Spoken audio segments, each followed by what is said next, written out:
കർത്താവായ യേശുവിൽ എനിക്ക് എത്രയും പ്രിയപ്പെട്ടവരെ, പ്രൈസ് ദി ലോർഡ്. നിങ്ങളെല്ലാവരും വലിയ ദൈവ സാന്നിധ്യത്തിനകത്താണ്. കർത്താവിന് മഹത്വം. പ്രിയപ്പെട്ടവരെ, ഒരു ചെറിയ കാര്യം നിങ്ങളോട് പങ്കുവയ്ക്കാം. അത് പങ്കുവെക്കുന്നതിന് മുൻപ് നിങ്ങളോട് ഞാൻ ആദ്യമേ ഒരു കാര്യം പറയാം. പ്രിയപ്പെട്ടവരെ, ഞാൻ ഈ ഒരു വീഡിയോ തന്നെ ഇതിപ്പോൾ 4-മത്തെയോ 5-മത്തെയോ ടേക്കാണ് ഇതെടുക്കുന്നത്. അത്രത്തോളം ഞാൻ ഈ ഒരു വചനം ഷെയർ ചെയ്യുന്നതിന് പിന്നിൽ സ്ട്രഗിൾ ചെയ്തിട്ടുണ്ട്. ഒത്തിരി ബുദ്ധിമുട്ടുകൾ സംഭവിച്ചുകൊണ്ടിരിക്കുകയാണ്. പലപ്പോഴും വീഡിയോ ഇടയ്ക്ക് ഡിസ്കണക്റ്റ് ആയി പോകുന്ന പോലെ, അതല്ലെങ്കിൽ സൗണ്ട് ക്ലിയർ ആകാതെ വരുന്നു, അതല്ലെങ്കിൽ വേറെ ഡിസ്ട്രാക്ഷൻസ് ഉണ്ടാകുന്നുണ്ട്. കാരണമൊന്നുള്ളൂ, ഇത് നിങ്ങൾ കേൾക്കരുതെന്ന് ദുരാത്മമണ്ഡലം ആഗ്രഹിക്കുന്നുണ്ട്. ഇതറിഞ്ഞോ? നിങ്ങളിത് കേൾക്കരുതെന്നും ഈ ഒരു വെളിപാടിലേക്ക് നിങ്ങൾ വരരുതെന്നും പിശാച് ആഗ്രഹിക്കുന്നുണ്ട്. അവൻ നിങ്ങളെയും നമ്മളെല്ലാവരെയും ഭയപ്പെടുന്നുണ്ട് കേട്ടോ. അതുകൊണ്ടായി സംഭവിക്കുന്നത്. ഒരു വെളിപാടിലേക്ക് നിങ്ങളുടെ ബുദ്ധിയെ ഞാനൊന്ന് ക്ഷണിക്കുകയാണ്, നിങ്ങളുടെ ശ്രദ്ധയെ ക്ഷണിക്കുകയാണ്. നമ്മൾ ആത്മാവിനെ വിവേചിക്കാൻ പഠിക്കണം കേട്ടോ. നമ്മുടെ ജീവിതത്തിൽ ഉണ്ടാകുന്ന എല്ലാം ഒരാത്മാവിൻ്റെ പ്രവൃത്തിയായിരിക്കും, ആത്മപ്രവൃത്തികളായിരിക്കും. അതാണ് നമ്മുടെ ഫ്ലഷിലേക്ക് വെളിപ്പെട്ട് വരുന്നത്. ആത്മാവിനെ വിവേചിക്കാൻ പഠിച്ചു കഴിഞ്ഞാൽ നന്മകൾ മനസ്സിലാക്കാനും തിന്മകളെ മനസ്സിലാക്കാനും വിവേകത്തോടെ പ്രവർത്തിക്കാനും നമുക്ക് സാധിക്കും. ആത്മാവിനെ മനസ്സിലാക്കണം. ആത്മാവിനെ മനസ്സിലാക്കുവാനുള്ള ഒരു ബോധ്യത്തിലേക്ക് നിങ്ങളുടെ ശ്രദ്ധയെ ക്ഷണിക്കുകയാണ്. ഏശയ്യാ പ്രവചനം 14-12 ഇങ്ങനെയാണ് പറയുന്നത്: ഉഷസ്സിന്റെ പുത്രനായ പ്രഭാത നക്ഷത്രമേ, നീ എങ്ങനെ ആകാശത്ത് നിന്ന് വീണു. ഹല്ലേലൂയ. നമുക്ക് നന്നായിട്ടറിയാം ഈ വചനഭാഗം ആരെക്കുറിച്ചാണ്, എന്തിനെ കുറിച്ചാണ് പറഞ്ഞിരിക്കുന്നതെന്ന് അറിയാമെങ്കിലും അറിയില്ലെങ്കിലും ഞാൻ പറഞ്ഞു തരാം. ലൂസിഫറിനെ കുറിച്ച്, ഫാളൻ ഏഞ്ചലായ, വീണു പോയ ദൂതനാകുന്ന, വീഴ്ത്തപ്പെട്ട ദൂതനാകുന്ന ലൂസിഫറിനെ കുറിച്ചാണ് പറഞ്ഞിരിക്കുന്നത്. POC ബൈബിളിലെ പ്രഭാര നക്ഷത്രം എന്ന് പറഞ്ഞിരിക്കുന്നു. സത്യവേദ പുസ്തകത്തിലെ ലൂസിഫർ തന്നെ പറഞ്ഞിട്ടുണ്ട്. ഇംഗ്ലീഷിലേക്ക് പോകുമ്പോൾ ലൂസിഫർ എന്ന് പറയുന്നുണ്ട്. അടുത്തൊരു കാര്യം, നമ്മൾ എപ്പോഴും ബൈബിൾ വായിക്കുമ്പോൾ ഇതിൻ്റെ മൂലഭാഷയിലേക്ക്, യഥാർത്ഥ ഒറിജിനൽ ഭാഷയിലേക്ക് ഒന്ന് പോകുന്നത് നല്ലതായിരിക്കും. നമുക്കറിയാം പഴയ നിയമം എഴുതപ്പെട്ടിരിക്കുന്നത് അരമായയിലും ഹീബ്രുവിലുമാണ്. പുതിയ നിയമം എഴുതപ്പെട്ടിരിക്കുന്നത് ഗ്രീക്കിലാണ്. അപ്പോൾ അങ്ങനെ ആകുമ്പോഴത്തേക്ക് ഈ ഒരു വചനം നമ്മളിതിൻ്റെ മൂലഭാഷയിലേക്ക് കടന്നു പോകുമ്പോൾ നമ്മൾ മനസ്സിലാക്കാൻ പറ്റുന്നത് ഇങ്ങനെയാണ്. ഏശയ്യാ പ്രവചനം 14-12 അതിൻ്റെ മൂലഭാഷയിലേക്ക് പോകുമ്പോൾ, നമ്മുടെ ഈ പ്രഭാര നക്ഷത്രം എന്ന വാക്കിൻ്റെ മൂലഭാഷയിലേക്ക് പോകുമ്പോൾ ഇങ്ങനെയാണ് എഴുതിയിരിക്കുന്നത്. ലൂസിഫർ എന്നാണ് എഴുതിയിരിക്കുന്നത്. അതിൻ്റെ ഒറിജിനൽ ഭാഷയിലേക്ക് പോകുമ്പോൾ എഴുതിയിരിക്കുന്നത് ലൂസിഫർ എന്നല്ല. എൻ്റെ ഫോണിനകത്ത് ഒരു ആപ്പുണ്ട്, ഹീബ്രു ഗ്രീക്ക് ഇന്റർലീനർ. അത് ബൈബിളിൻ്റെ ട്രാൻസ്ലേഷന് വേണ്ടി ഉപയോഗിക്കുന്നതാണ്. അപ്പം നമുക്ക് അതിൻ്റെ ഒറിജിനൽ ഭാഷയിൽ എന്താണ് എഴുതിയിരിക്കുന്നതെന്ന് മനസ്സിലാക്കാൻ സാധിക്കും. അങ്ങനെ നോക്കിയപ്പോൾ ഒരു ദിവസം രാത്രി കർത്താവിൻ്റെ ശ്രദ്ധയെ അങ്ങോട്ട് കൊണ്ടുപോയി. അപ്പോൾ ഇതിൻ്റെ ഒറിജിനൽ കോണ്ടെക്സ്റ്റിലേക്ക് കർത്താവ് കൊണ്ടുപോയപ്പോൾ ഞാൻ മനസ്സിലാക്കിയ ഒരു കാര്യം, ലൂസിഫർ എന്നല്ല എഴുതിയിരിക്കുന്നത്. അതിലെഴുതിയിരിക്കുന്നത് ഇങ്ങനെയാണ്, സ്പെല്ലിംഗ് ഇങ്ങനെയാണ്: HELEL. HELEL 2 തവണ നിങ്ങളോട് ഞാൻ പറഞ്ഞത് തന്നെയാണിത്. ഹെലേൽ, ഹീബ്രുവിൽ ഹെലേൽ എന്ന്.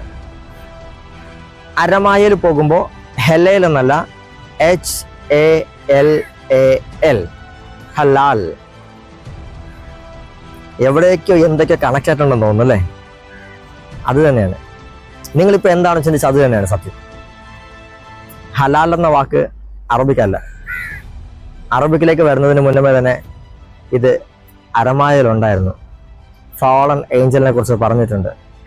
ഇന്ന് മാർക്കറ്റിൽ നമ്മൾ വാങ്ങിക്കുന്ന പല സാധനത്തിലും ഒരു ഹലാൽ സർട്ടിഫിക്കേഷൻ ഉണ്ടാവും.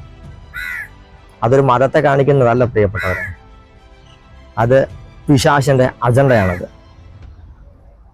നമ്മൾ വിചാരിക്കുന്ന സെമിറ്റിക് മതമെന്ന് നമ്മൾ വിശ്വസിക്കുന്ന, അബ്രഹാമിക് മതമെന്ന് അവരവകാശപ്പെടുന്ന, നമ്മളിൽ പലരും തെറ്റിദ്ധരിക്കപ്പെട്ടിരിക്കുന്ന അബ്രഹാമിൻ്റെ സന്തതികളായ ഇസഹാക്കിൽ നിന്ന് വന്ന യഹൂദജനമെന്നും ഇസ്മായിലിൽ നിന്ന് വന്ന ഇസ്ലാമിക മതമെന്നും പലരും തെറ്റിദ്ധരിക്കപ്പെട്ടിരിക്കുന്ന ആ മതം, അത് അബ്രഹാമിക് മതമല്ല, അത് സെമിറ്റിക് മതമല്ല, അത് പിശാചിന്റെ അജണ്ടയാണ്. ഹലാൽ. മനസ്സിലായോ എന്താണെന്ന്? ഇത് എവിടെ നിന്ന് വന്നെന്ന് മനസ്സിലായോ? ഇതാണ് സത്യം. ചിന്തിച്ചോ. ഒരിക്കലും നമുക്ക് ഈ ലൂസിഫറിന്റെ ഈ ഒരു കമ്മ്യൂണിറ്റിയുമായിട്ട് നമുക്ക് ചേർന്ന് പോകാൻ പറ്റത്തില്ല. ദൈവത്തിന് ബലിയാലുമായി എന്താണ് പൊതുവിലുള്ളതെന്നാണ് വചനം ചോദിച്ചത്. കർത്താവിൻ്റെ സഭയ്ക്ക് പിശാചുമായി എന്ത് ബന്ധമാണുള്ളതെന്നാണ് ചോദിക്കുന്നത്. ദൈവത്തിൻ്റെ മക്കൾക്ക് യാഹ്വേ എന്ന ദൈവത്തിൻ്റെ സന്തതികൾക്ക്, വിശ്വാസത്തിൽ അബ്രഹാമിൻ്റെ മക്കളായി തീർന്നിരിക്കുന്ന ഏക സത്യ ദൈവത്തെ ആരാധിക്കുന്ന നമുക്ക് we cannot follow or we cannot നമുക്ക് അതിനോട് ചേർന്ന് പോകാനോ പറ്റില്ല. അതിനെ ഫോളോ ചെയ്യാനോ അതിനോട് ചേർന്ന് പോകാനോ സാധിക്കത്തില്ല. കാരണം ഹലാൽ എന്ന് പറയുന്നത് ഒരു മതത്തിന്റെ സർട്ടിഫിക്കേഷൻ അല്ല, ഒരു മതത്തിന്റെ സിമ്പൽ അല്ല, അത് പിശാചിന്റെ സിമ്പലാ. ഹലാൽ എന്ന് കണ്ടാൽ ഉറപ്പിച്ചോണം, അത് പിശാചിൻ്റെതാണ്. ഇത് എവിടെ നിന്ന് വന്നെന്ന് ഇപ്പം നിങ്ങൾ മനസ്സിലാക്കിയിരിക്കുന്നത്. ഹെലേൽ അല്ലെങ്കിൽ ഹലാൽ എന്ന് പറയുന്നത് പ്രിയപ്പെട്ടവരെ ലൂസിഫറിൻ്റെതാണ്. ആ മതം ലൂസിഫറിൻ്റെ മതമാണ്. ആ വ്യക്തികളെ സ്നേഹിക്കാം, അവരോട് സഹകരിക്കാം, പക്ഷേ ഐഡിയോളജി സ്വീകരിക്കരുത്, അത് ലൂസിഫറിൻ്റെതാണ്. അത് നമ്മുടെ വീഴ്ചയ്ക്ക് കാരണമാകും. ജനത്തെ പറ്റിച്ചുകൊണ്ട് വഞ്ചിച്ചുകൊണ്ട് പാപത്തിലേക്ക് നയിക്കുവാനായി പിശാച് നരകത്തിൽ നിന്ന് നേരിട്ട് ഇറക്കി വിട്ടതാണ് ഈ ഒരു മതമെന്ന് പറയുന്നത്. ഈ പൈശാചിക മതത്തിനോ ഈ പൈശാചിക വാക്കിനോ ദൈവത്തിന്റെ സഭയുമായി യാതൊരു ബന്ധമില്ല, ദൈവത്തിന്റെ മക്കളുമായും ഒരു ബന്ധവുമില്ല. ഈ ബോധ്യം നമ്മുടെ മനസ്സിനകത്തുണ്ടായിരിക്കട്ടെ. ഞാൻ വർഗീയത പറഞ്ഞതല്ല, സത്യം പറഞ്ഞതാ.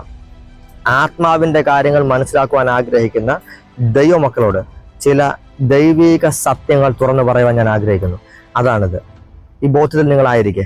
ഇത് വർഗീയതയല്ല, ഇത് മതവിദ്വേഷം പുലർത്തുകയല്ല, ഇത് മതമല്ല, ഇത് പിശാചിന്റെ സ്ട്രാറ്റജിയാണ്.